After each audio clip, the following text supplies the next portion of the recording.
भगवद गीता अध्याय 9 श्लोक 1। श्री भगवान ने कहा, हे अर्जुन, चूंकि तुम मुझसे कभी ईर्ष्या नहीं करते, इसलिए मैं तुम्हें ये परम गुह्य ज्ञान तथा अनुभूति बतलाऊंगा, जिसे जानकर तुम संसार के सारे क्लेशों से मुक्त हो जाओगे। तात्पर्य, ज्यों ज्यों भक्त भगवान के विषयों में अधिकाधिक सुनता है, त्यों त्यों वह आत्म प्रकाशित होता जाता है। ये श्रवण विधि श्रीमद् भागवत में इस प्रकार अनुमोदित है। भगवान के संदेश शक्तियों से पूरित होते हैं, जिनकी अनुभूति तभी होती है जब भक्त जन भगवान संबंधी कथाओं की परस्पर चर्चा करते हैं। इसे मनोधर्मियों या विद्यालयीन विद्वानों के सान्निध्य से नहीं प्राप्त किया जा सकता, क्योंकि यह अनुभूत ज्ञान विज्ञान है। उद्धरण चिन्ह, भक्तगण परमेश्वर की सेवा में निरंतर लगे रहते हैं। भगवान उस जीव विशेष की मानसिकता तथा निष्ठा से अवगत रहते हैं जो कृष्ण भावना भावित होता है, और उसे ही वे भक्तों के सान्निध्य में कृष्ण विद्या को समझने की बुद्धि प्रदान करते हैं। कृष्ण की चर्चा अत्यंत शक्तिशाली है, और यदि सौभाग्यवश किसी को ऐसी संगति प्राप्त हो जाए और वह इस ज्ञान को आत्मसात करे, तो वह आत्म साक्षात्कार की दिशा में अवश्य प्रगति करेगा। कृष्ण अर्जुन को अपनी अलौकिक सेवा में उच्च से उच्चतर स्तर तक उत्साहित करने के उद्देश्य से इस 9वें अध्याय में उससे परम गुह्य बातें बताते हैं, जिन्हें इसके पूर्व उन्होंने अन्य किसी से प्रकट नहीं किया था।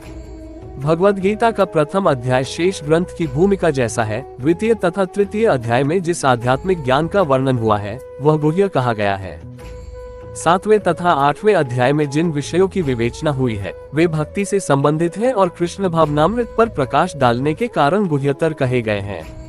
किंतु 9वें अध्याय में तो अनन्य शुद्ध भक्ति का ही वर्णन हुआ है। फलस्वरूप ये परम गुह्य कहा गया है। जिसे कृष्ण का ये परम गुह्य ज्ञान प्राप्त है, वह दिव्य पुरुष है। अतः इस संसार में रहते हुए भी उसे भौतिक क्लेश नहीं सताते। भक्तिरसामृत सिंधु में कहा गया है कि जिसमें भगवान की प्रेमा भक्ति करने की उत्कृष्ट इच्छा होती है, वह भले ही इस जगत में बद्ध अवस्था में रहता हो, किंतु उसे मुक्त मानना चाहिए। इसी प्रकार भगवद गीता के 10वें अध्याय में हम देखेंगे कि जो भी इस प्रकार लगा रहता है, वह मुक्त पुरुष है। इस प्रथम श्लोक का विशिष्ट महत्व है। इदम ज्ञानम, ये ज्ञान शब्द शुद्ध भक्ति के द्योतक हैं, जो 9 प्रकार की होती है: श्रवण, कीर्तन, स्मरण, पाद सेवन, अर्चन, वंदन, दास्य, सख्य तथा आत्मसमर्पण। भक्ति के इन 9 तत्वों का अभ्यास करने से मनुष्य आध्यात्मिक चेतना अथवा कृष्ण भावनामृत तक उठ पाता है। इस प्रकार जब मनुष्य का हृदय भौतिक कल्मश से शुद्ध हो जाता है, तो वह कृष्ण विद्या को समझ सकता है।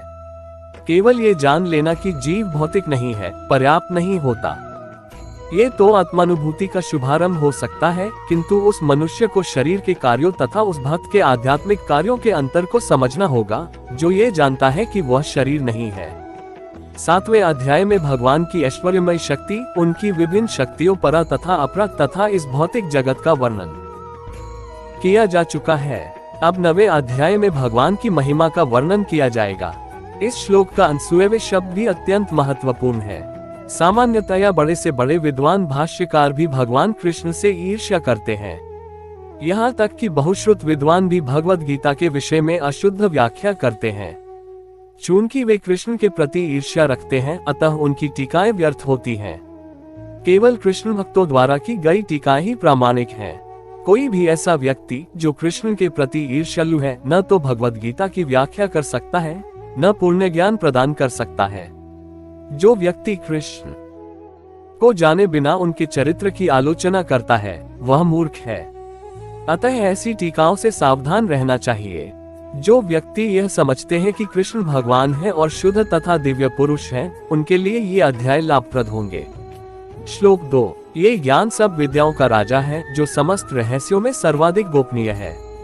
ये परम शुद्ध है, और चूंकि यह आत्मा की प्रत्यक्ष अनुभूति कराने वाला है, अतः यह धर्म का सिद्धांत है।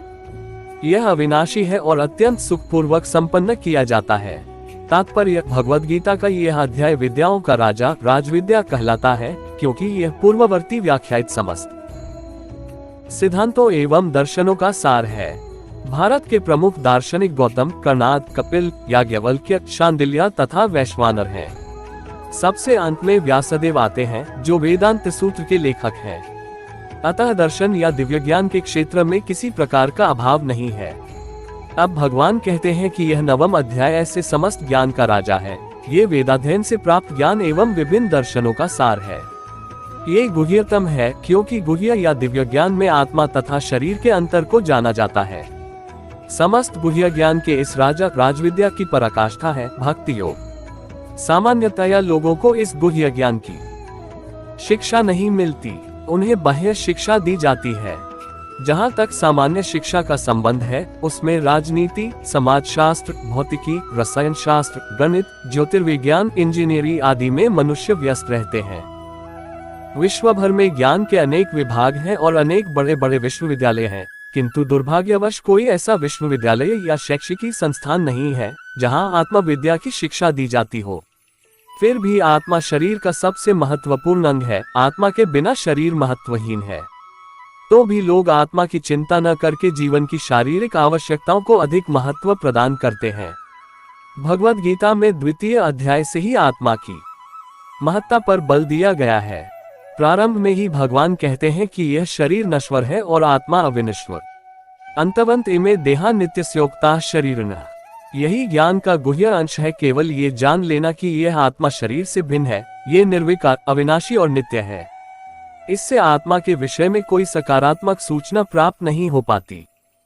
कभी कभी लोगों को यह भ्रम रहता है कि आत्मा शरीर से भिन्न है और जब शरीर नहीं रहता या मनुष्य को शरीर से मुक्ति मिल जाती है तो आत्मा शून्य में रहता है और निराकार बन जाता है, किंतु ये वास्तविकता नहीं है।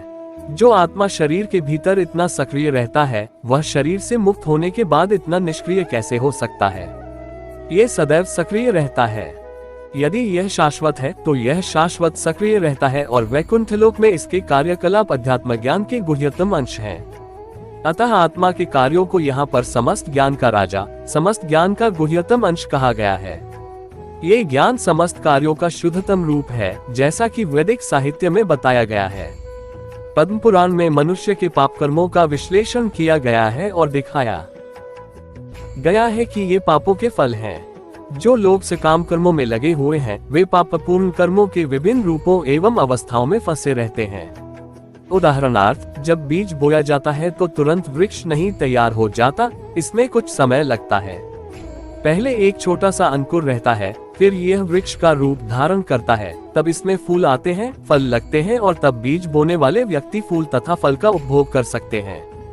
इसी प्रकार जब कोई मनुष्य पाप कर्म करता है तो बीज की ही भांति इसके भी फल मिलने में समय लगता है। इसमें भी कई अवस्थाएं होती हैं। भले ही व्यक्ति में पाप कर्मों का उदय होना बंद हो चुका हो, किंतु किए गए पाप कर्म का फल तब भी मिलता रहता है। कुछ पाप तब भी बीज रूप में बचे रहते हैं, कुछ फलीभूत हो चुके होते हैं जिन्हें हम दुख तथा वेदना के रूप में अनुभव करते हैं। जैसा कि 7वें अध्याय के 28वें श्लोक में बताया गया है, जो व्यक्ति समस्त पाप कर्मों के फलों, बंधनों का अंत करके भौतिक जगत के द्वंद्वों से मुक्त हो जाता है, वह भगवान कृष्ण की भक्ति में लग जाता है। दूसरे शब्दों में, जो लोग भगवत भक्ति में लगे हुए हैं वे समस्त कर्म फलों, बंधनों से पहले से मुक्त हुए रहते हैं। इस कथन की पुष्टि पद्म पुराण में हुई है। अप्रारब्ध फलम पापन कूट बीज फलोन्मुखम क्रमेण प्रलीयेत विष्णु भक्तिर्तात्मनाम। जो लोग भगवत भक्ति में रत हैं, उनके सारे पाप कर्म चाहे फलीभूत हो चुके हो, सामान्य हो या बीज रूप में हो, क्रमशः नष्ट हो जाते हैं। अतः भक्ति की शुद्धिकारिणी शक्ति अत्यंत प्रबल है और पवित्रम उत्तमम अर्थात विशुद्धतम कहलाती है। उत्तम का तात्पर्य दिव्य है।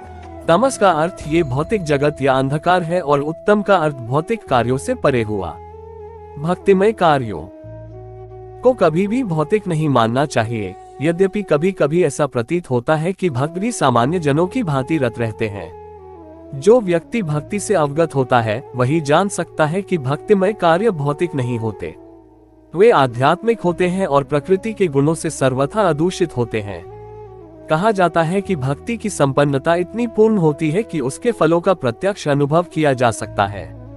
हमने अनुभव किया है कि जो व्यक्ति बिना किसी अपराध के श्री कृष्ण के पवित्र नाम हरे कृष्ण कृष्ण कृष्ण हरे हरे, हरे राम